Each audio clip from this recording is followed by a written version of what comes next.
Welcome to the Deep Dive, the place where we take the source material, all the articles, the research, the critical analysis, and we just distill it down into the essential, captivating knowledge you need. And today, we have a subject who is, just a towering figure. We are diving deep into the career, the philosophy, and the almost unbelievable creative power of a filmmaker who didn't just make blockbusters. He fundamentally changed what a blockbuster could even be. We are, of course, talking about Christopher Nolan. Yeah, and when you just look at the raw numbers, the scale of it, you get why he commands this kind of deep dive. Nolan, a dual British and American citizen, born in 1970, there's no question he is one of the defining directors of the 21st century.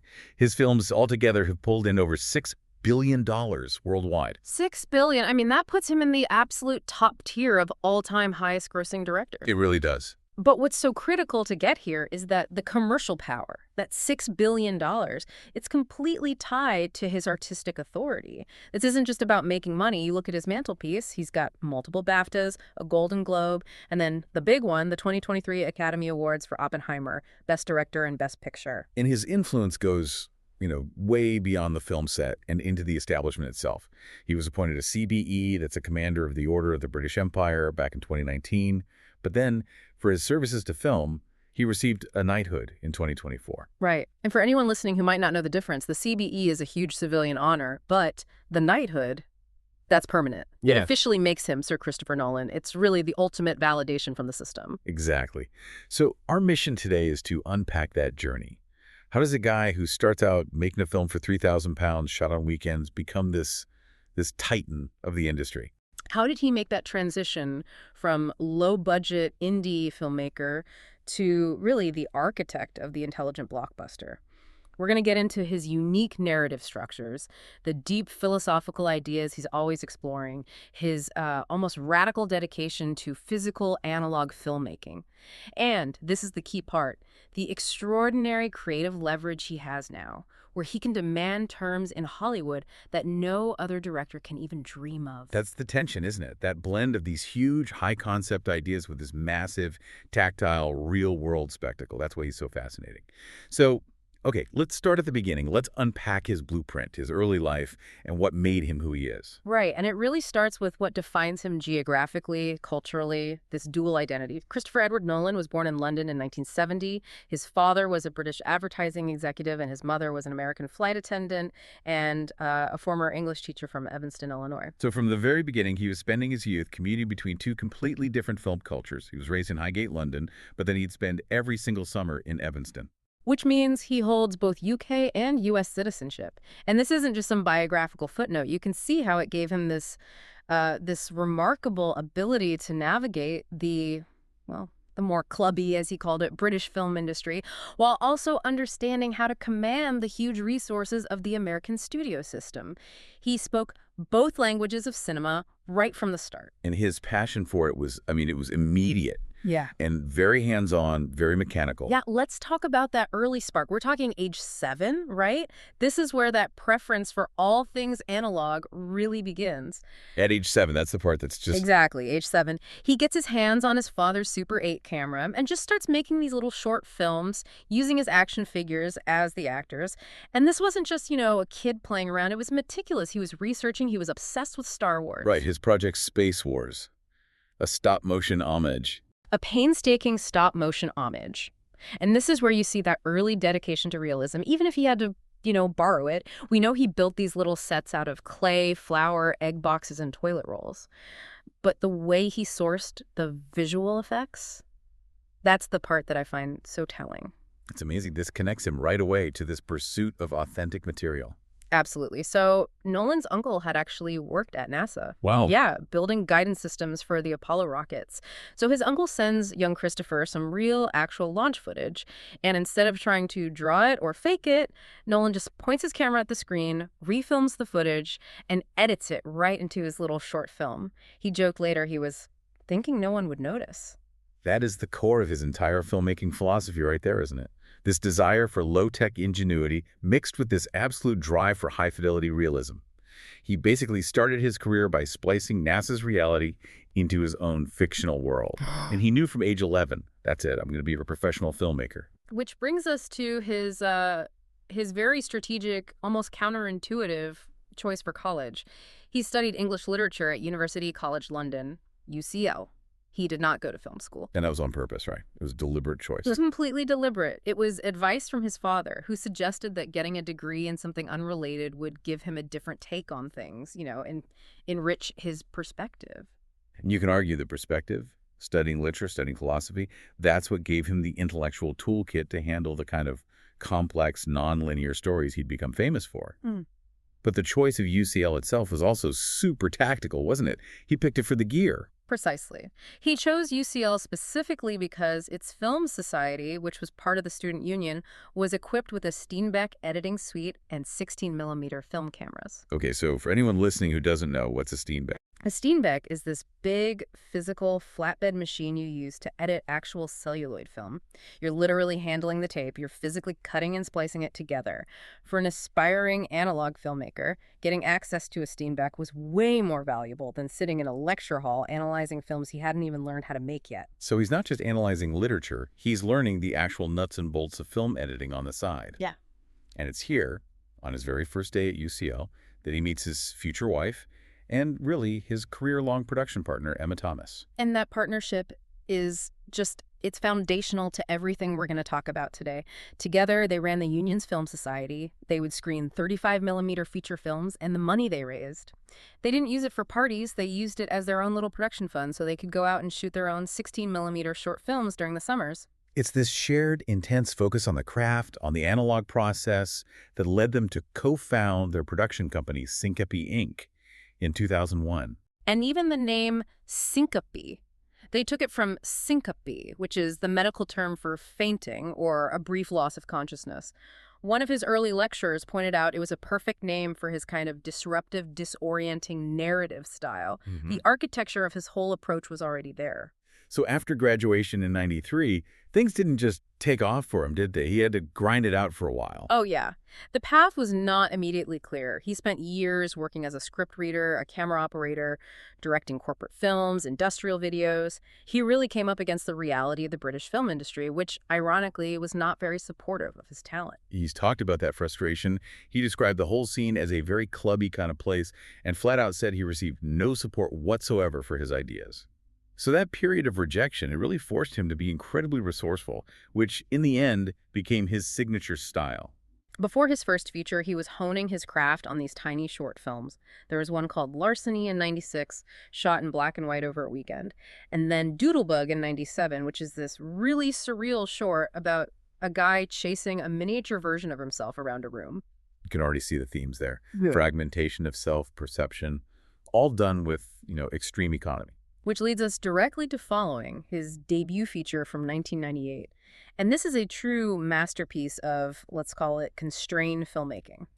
The scale of this operation is what's really staggering. It just hammers home that whole idea of necessity being the mother of invention. The budget was tiny. Just tiny. It was around 3,000 pounds, roughly $5,000 at the time. It was shot on 16mm film over the course of an entire year, only on weekends, with friends who are all working for free. And the inspiration for it came from a pretty dark place, right? The actual experience of having his own apartment in London burgled. Exactly, that personal violation. And he coupled it with this idea of crossing social boundaries, of deliberately stalking or following strangers. The larceny of attention, that was the core of it. And the constraints of the medium, the fact that film stock was so expensive, that's what ended up defining the whole aesthetic of the movie. Completely. They had to rehearse every scene exhaustively, sometimes for hours, just so they could try to get the shot in the first or second take. They had to conserve every single foot of film they had. The result was this incredibly disciplined, stylized film. Critics loved its spare look and its agile, handheld camera work. It had this kinetic, nervous energy. And of course, the story's nonlinear structure, where you as the viewer are slowly piecing the timeline together, drew immediate comparisons to Hitchcock. Yep. Following won a bunch of festival awards, and it really marked Nolan as a structural innovator to watch. So the jump from a 3,000-pound weekend film to his next project, Memento, in 2000, that must have felt just seismic. He said it himself later. He called that leap by far the biggest leap I've ever made. He went from this tiny guerrilla-style operation to a professional, still low budget, but professional production with a $4.5 million budget and a 100-person crew. And Memento is the film that just cemented his reputation internationally as a narrative genius. The premise alone, a man with anterograde amnesia who can't form new memories, using notes and tattoos to hunt his wife's killer, it was so unique. The screenplay was based on a short story by his brother Jonathan called Memento Mori, and Nolan's script told the story backwards, intercut with these linear black and white sequences.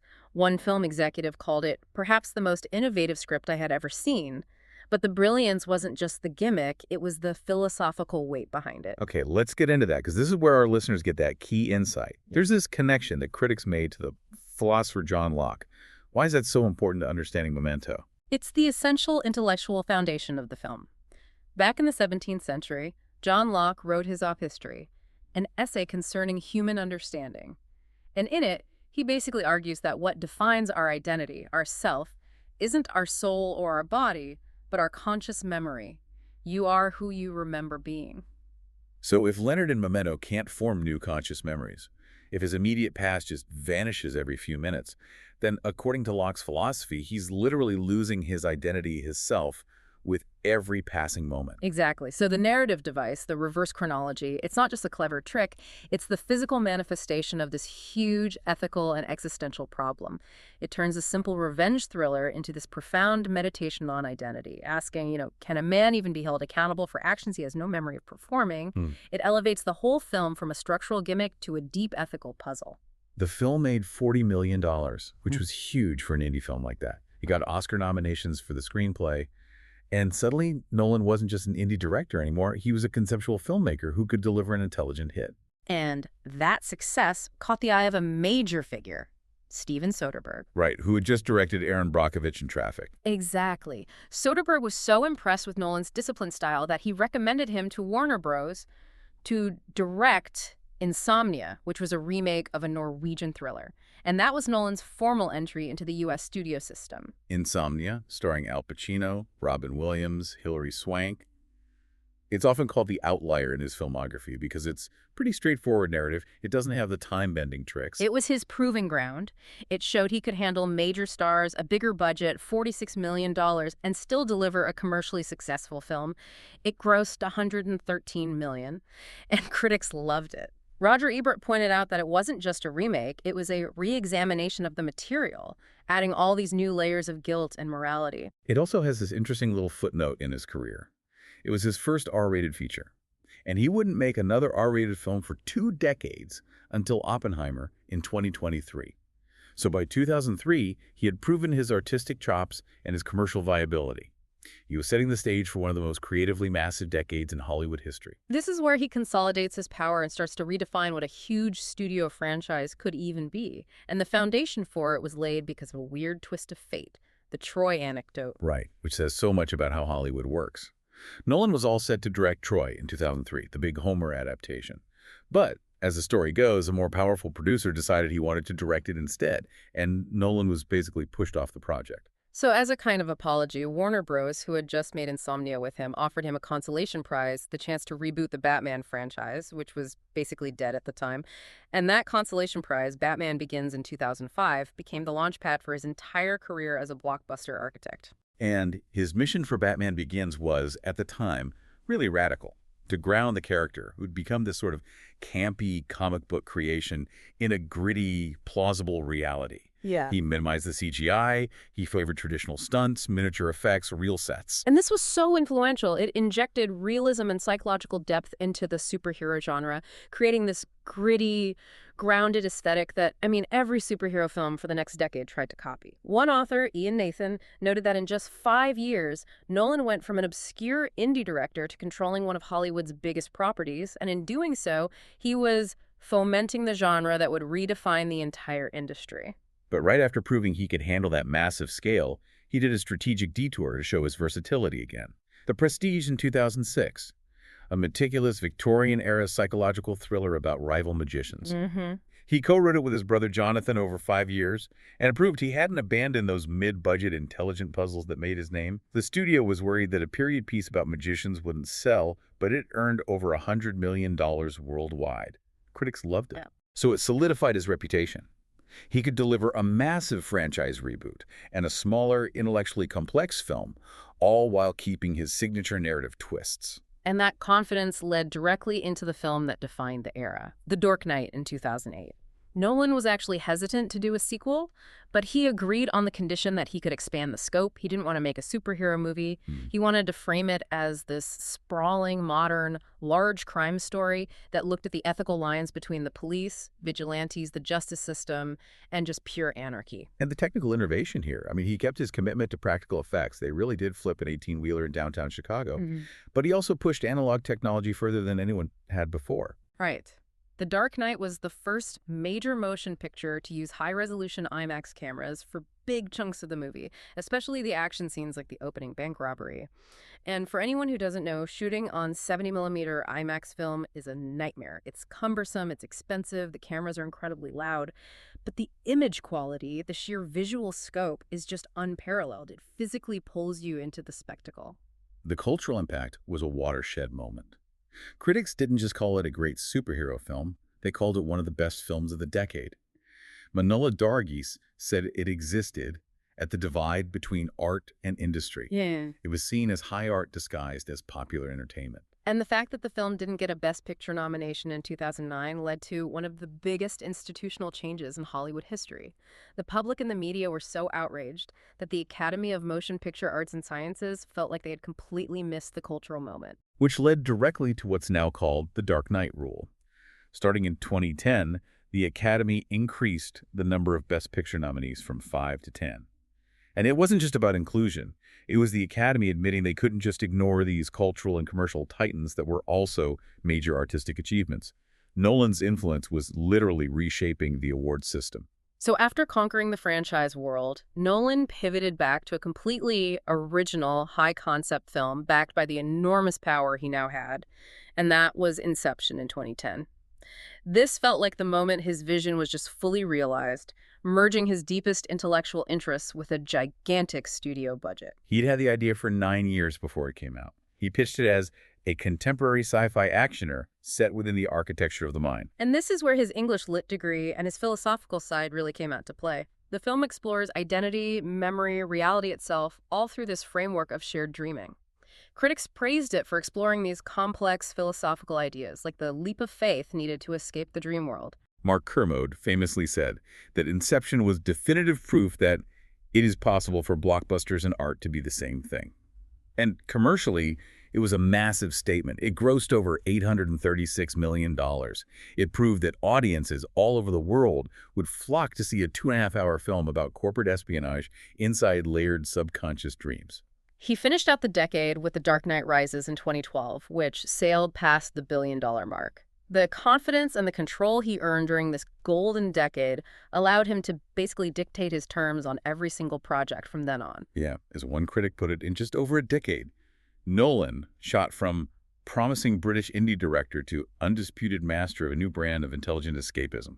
He had completely rewritten the rules for what a summer blockbuster could be. So now we get to the core of it, right? What exactly is the Nolan style? It's a metaphysical outlook packaged into this incredible physical spectacle that's designed to give you, the viewer, these constant aha moments about the nature of reality. When you look at all the analysis, you see this tight, focused list of themes that just keep coming up in his work again and again. Yeah.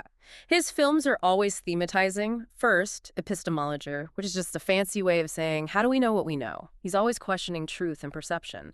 Then there's existentialism and ethics, forcing characters to make these impossible moral choices. The construction of time, of course, using linear and nonlinear stories. And finally, the malleable nature of memory and personal identity. Let's talk about time for a second, because that's his most obvious structural trademark. In Memento, time is reversed to show a subjective loss of memory. But in a film like Dunkirk, he manipulates time almost mathematically. He has 3 timelines, 1 week on the land, 1 day on the sea, 1 hour in the air, all converging at the same physical point. And that's the key distinction.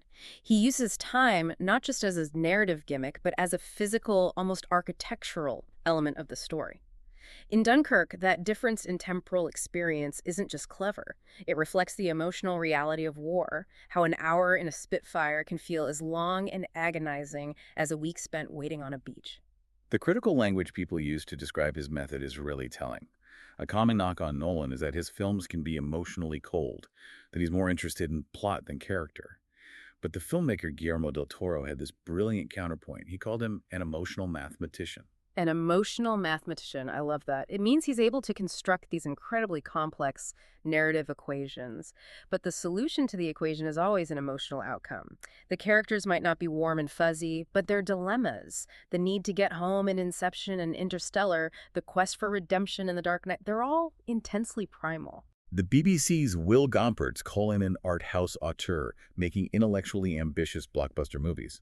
But how does he actually do that?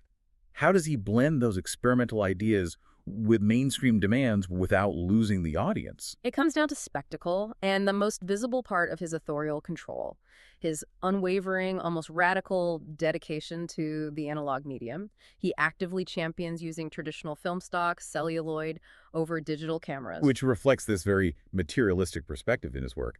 But why? Why go through the complexity and the cost of 70mm IMAX and celluloid when digital is so much cheaper and easier? Because for Nolan, the fidelity and the texture of the image matter on a deep level. He relies heavily on practical special effects, in-camera effects, miniatures, models. It's a stark contrast to the rest of the industry, which is dominated by CGI. As IndieWire argued, he has kept a viable alternate model of big-budget filmmaking alive.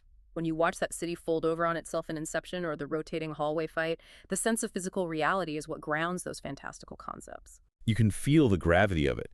You can feel the tactile nature of a real explosion or real set piece, like in Interstellar, where they planted hundreds of acres of real corn in Canada instead of just creating it with CGI. That decision adds a real weight to the world. It also adds risk, which is what Hollywood hates.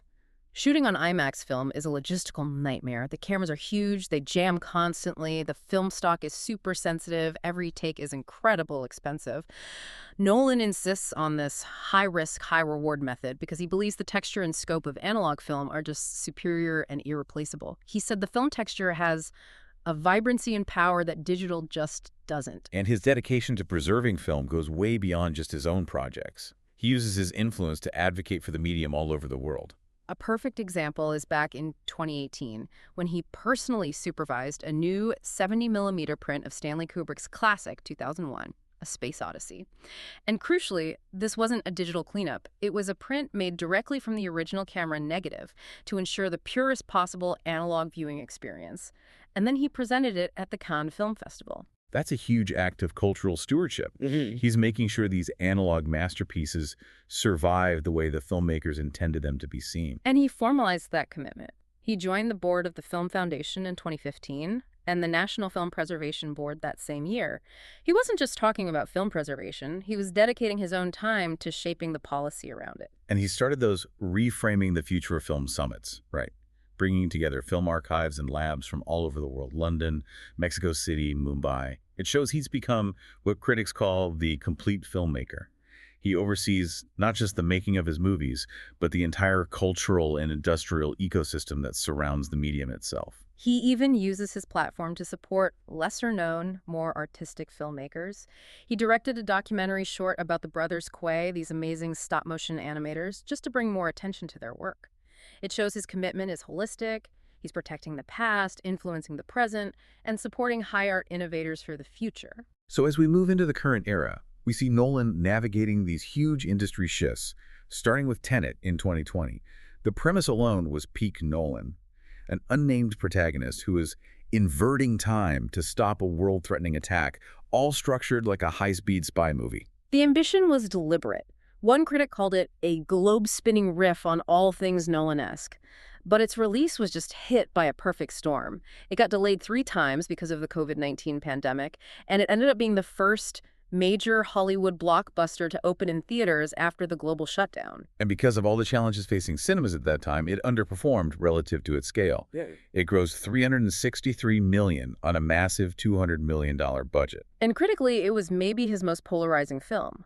While a lot of people praised the technical audacity and the spectacle of it, a significant number of critics just found the story almost impossible to follow. Leslie Felperin called it a chilly, cerebral film, almost impossible to love. For some people, it was the film where the math finally completely overpowered the emotion. The chaos around Tenet's release led directly to the ultimate power move of his entire career. The creative ultimatum that produced Oppenheimer in 2023. He had this major, very public split with his longtime studio, Warner Bros., over their decision to release films in theaters and on HBO Max at the same time. That disagreement was the final straw. Nolan walked, he went looking for a new distributor, and the deal he cut with Universal Pictures just demonstrates the extraordinary leverage he now has in Hollywood. This wasn't just a negotiation, it was a declaration of war on behalf of the theatrical experience. Okay, let's break down the sheer audacity of what he demanded, because this is the nugget that really defines his status today. He demanded, and he got. Total creative control, a $100 million production budget with an equal marketing budget, and critically, a 100-day guaranteed exclusive theatrical window. That 100-day window alone is revolutionary in today's streaming-focused world. But here's where it gets legendary. He also secured a 3-week studio blackout period. This meant Universal agreed not to release any other major film 3 weeks before or 3 weeks after Oppenheimer's release date. Wait, say that again? He forced one of the biggest studios on the planet to clear their entire release schedule for 6 weeks, just to make sure his movie was the only cinematic event. That's not just creative control. That is basically legislative power over a major studio's entire calendar. He made Oppenheimer the only game in town. And the result completely validated the strategy. Oppenheimer grossed over $975 million worldwide, making it the third highest-grossing film of 2023. And it was a critical darling. It won him his first Academy Awards for Best Director and Best Picture. And on top of that, he got the Federation of American Scientists Public Service Award for his responsible depiction of the scientific community's moral struggle. The success of that film, under those insane terms, it confirmed his position as the most powerful director in Hollywood in terms of pure, independent, creative leverage. And that ascension was cemented when he was elected president of the Directors Guild of America in September 2025. That DGA presidency, coming right after he secured the most powerful director deal in history, it means Nolan isn't just dictating his own film's terms anymore. He is now officially helping to shape the labor standards, the production rules, and the future for every single working director in Hollywood. And now we're looking ahead to his next massive project, which sounds like it's going to be the capstone of his commitment to analog film. The Odyssey, an adaptation of Homer's epic poem, set for 2026 with Matt Damon as Odysseus. This project is poised to be his most ambitious statement yet about the medium itself. It has an estimated budget of $250 million, making it the most expensive film of his career. And The Odyssey will be the first mainstream blockbuster to be shot entirely on IMAX film, not just the action scenes, the entire thing. It is the ultimate, uncompromising reinforcement of his dedication to large-format, analog photography at the highest possible scale. It's a literal cinematic declaration that physical film still matters. So what does this all mean for you, the listener? Our deep dive really reveals that Christopher Nolan's success is this kind of feedback loop. He blends these high-concept philosophical themes, Locke, memory, time, epistemology, with this uncompromising dedication to physical, large-scale analog filmmaking. And that combination delivers intelligence inside a spectacle wrapper, and that's what has earned him the absolute trust, and crucially, the extraordinary leverage he now has over the entire Hollywood system. He exists in this truly unique paradox. He's a global blockbuster director who insists on the thematic complexity and the artistic control you'd normally only find in a low-budget independent auteur. He is the complete filmmaker. He controls everything from the philosophical idea at the start to the specific film stock used for the final print shown in theaters. And this control extends to his personal space, too. He's famously low-tech, reportedly doesn't own a smartphone, doesn't have an email address. He prefers to hand-deliver his scripts to his actors. He cultivates this distance, this kind of absence, because he believes that too much biographical noise gets in the way of the audience being able to just engage with the work itself. He seems to deliberately protect that mystery, doesn't he? He wants the ideas to be the focus, not his ego. He once said, "I actually don't want people to have me in mind at all when they're watching the films." It's the paradox of the highly public director who wants to be anonymous in his own creative process. And that anonymity, combined with his immense power, brings us to our final thought. Given his deep career-long fascination with time, memory, and perception, and now his unparalleled power to dictate the terms of cinematic production, as we saw with the Oppenheimer deal and the all-IMAX scale of The Odyssey, this raises a big question for you, the listener. What new, unknown philosophical concepts is the director who wants to be invisible quietly deliberating on right now? What challenging structural ideas is he developing years before they ever manifest as the next global cinematic event? We'll leave you with that thought. Go out there and start connecting the dots. We'll see you on the next Deep Dive.